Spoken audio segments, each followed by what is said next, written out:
Voy a comentar en esta pieza porque es un fastidio realmente ponerse a filosofar. No a tener una filosofía, que yo creo que filosofías las tenemos todos, sino ponerse a filosofar, porque puede ser un incordio,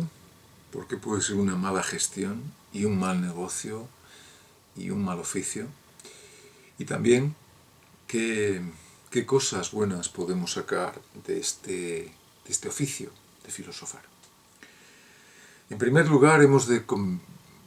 convencernos de que la filosofía no es simplemente una mera ideología o ideología, sino que la filosofía o el filosofar es un asunto que pasa por encararse con la realidad ordinaria constantemente. Si la filosofía fuera a estudiar simplemente lo que han dicho los autores, cogeríamos a Guillermo Fraile, a Bañano, a Copleston, y entonces lo que nos preguntaran de Hegel o de Schelling sería luego volcado en un texto. Ahora, creo que cuando estudiamos filosofía, cuando investigamos, cuando practicamos la exquexis de Pirrón de Elis, comenzamos verdaderamente a darnos cuenta que hay muchas cosas que tambalean y que ya no es tan fácil quedarnos con ideologías que parecen cerradas, perfectas, definitivas, y que, por el contrario, cuando filosofamos, nos damos cuenta que estos bloques hacen aguas por todos los sitios. Si bien es verdad que las ciencias se ocupan de los conceptos y la filosofía se ocupa de las ideas, creo yo que cada vez voy asistiendo a cómo todas las ideas que hay, todas, son susceptibles de ser destruidas. Esto es una labor, desde luego, dura, porque viene a significar que todas las ideas que nos han dicho, desde humanidad, igualdad, amor, psicología, paz, felicidad, etcétera, democracia, Dios, tal, son objeto ahora de una destrucción. De una destrucción sin precedentes. Este es otro modo de filosofar. Porque para muchos, filosofía es escribir ensayos, filosofía es una suerte de correspondencia entre lo que hay y lo que se escribe, se describe a través de un ensayo. Pero si cogemos, y aquí viene mi sorpresa, si cogemos la filosofía como destrucción, y no de destruir por destruir, porque no se puede destruir el teorema 47 por mucho que nosotros digamos lo que digamos, por mucho que digamos que lo destruimos. Si cogemos la filosofía, digo, como destrucción, observaremos que el cristianismo, el budismo, el islamismo, el protestantismo no son reductos impermeables a la crítica, mucho menos las democracias, la socialdemocracia, el marxismo, y que esto nos trae a cuenta el saber dónde nos manejamos, y por eso yo quisiera advertir a todos los que se meten en la tarea del filosofar, cuando es un filosofar entendido como destrucción, no un filosofar que simplemente no hace más que describir lo real. Creo que cuando uno se topa, y vamos a decirlo con todas las palabras, con maestros, cuando uno se topa con gente que es egregia, es decir, que sale de la gres, del pueblo, de lo vulgar, se encontrará que tiene ante sí a Sócrates, que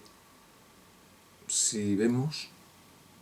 aunque Platón muchas veces lo fuerza, pero el espíritu socrático es al que me refiero. Sócrates, como figura filosófica, es ese modelo de filósofo que nunca está cerrado, satisfecho con lo que se le da, y que ante la realidad, y sabemos muy bien todos los filósofos posteriores que vinieron y que le siguieron, siempre quiere investigar más, como los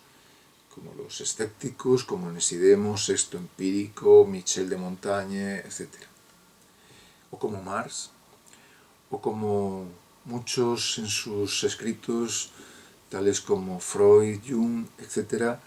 que nunca se quedaron con lo primero, sino que tenían que reformular todos sus sistemas, aunque a veces su misma teoretización les hizo impedir ir más allá. Por eso yo quisiera de alguna manera decir que cuando uno se encuentra con Gustavo Bueno Martínez, puede tener problemas porque observa que incluso él, en sus textos, es criticable, como lo somos todos. Pero lo que no podemos dejar de decir es que Bueno Martínez nos ha metido el picor, como el tábano de Atenas, el veneno, para que no demos nada por sentado. Y claro, al no dar nada por sentado nos referimos a que todo lo que hoy mismamente se dice en los periódicos, en la educación, en las televisiones, en las radios, es susceptible de revisión, de vuelta del revés. Y esto viene a colación de que si quisiéramos atender meramente a lo que vemos, cómo se distribuye la riqueza en España o en el mundo, cómo se extraen los minerales de países coloniales o que están todavía pues, siendo sometidos por los colonizadores, de cómo se distribuyen los sueldos y la riqueza, de cuáles son las pensiones millonarias de mucha gente que vive aquí en España, de cuáles son el acceso a los medios de comunicación de personajes que por sus familiares están ahí constantemente, o bien porque son graciosos, como pueden ser tantos, que no vamos a citar ahora, pero los veis. De si es normal que porque uno sea muy gracioso salga en la televisión y luego tenga opinión, en fin, frente a otros ciudadanos que no son graciosos y no salen, y que a lo mejor son mucho más didácticos, instructivos para la ciudad, que todo lo que estamos viendo ahora, de por qué hay debates en la televisión en los cuales solo salen los tertulianos, es decir, los periodistas, y ciertos periodistas, no otros, de por qué nosotros no salimos en los medios, de por qué lo que se intenta verter o transmitir como verdad, sea bien la monarquía o el comunismo o la monarquía parlamentaria, pasa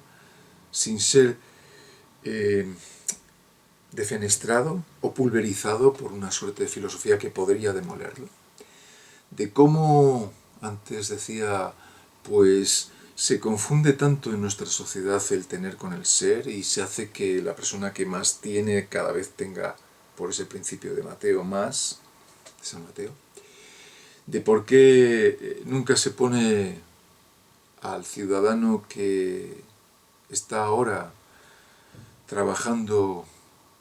transportando a través de todas las autopistas o carreteras de España, nunca se le escucha.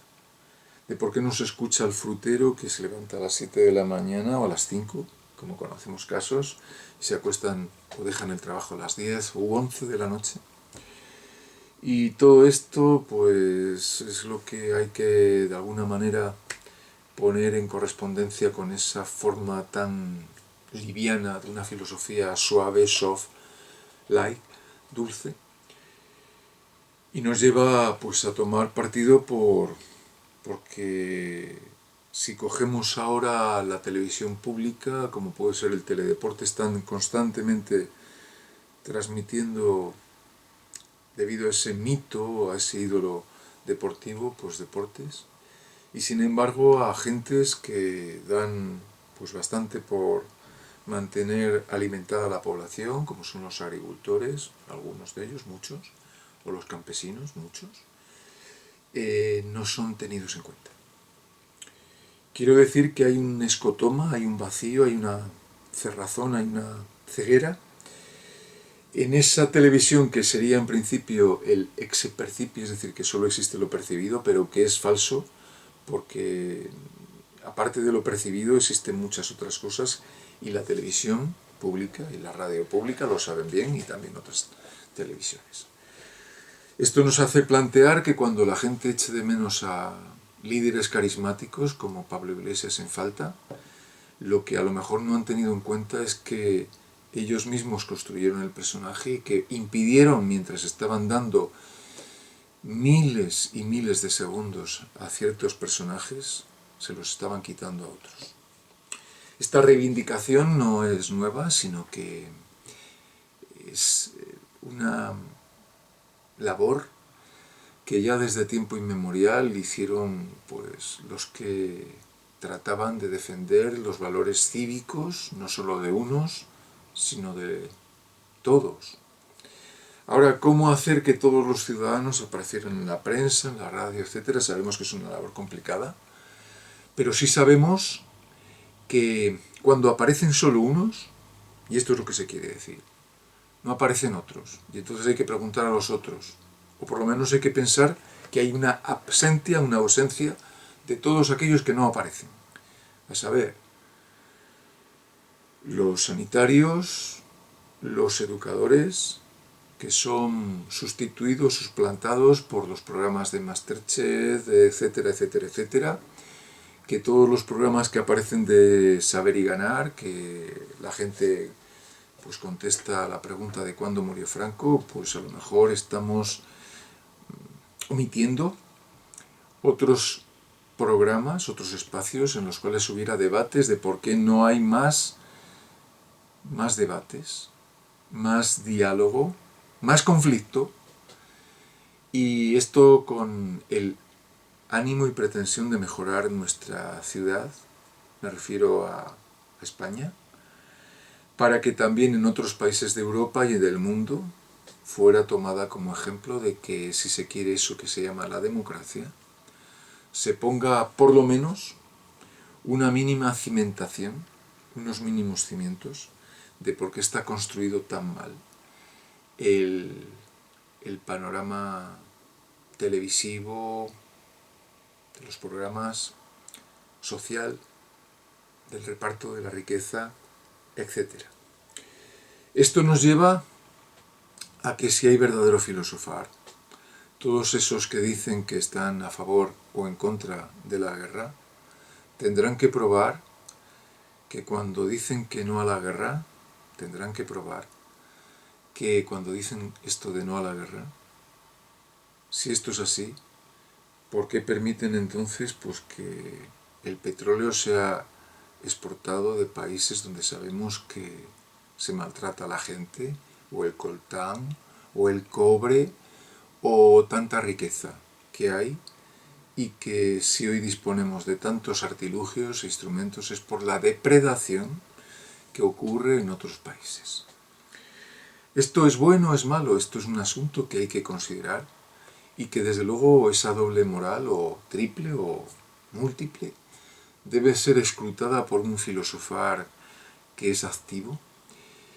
y que no mira para otro lado, sino que sabe que la materialidad de los cuerpos que ahora se mantienen vivos es por la depredación a otros. Y entonces hay que tomar partido por si se coge el toro por los cuernos, o por si nos dedicamos a saber y ganar y pues hacer programas que encandilan o que divierten, entretenimiento de las masas,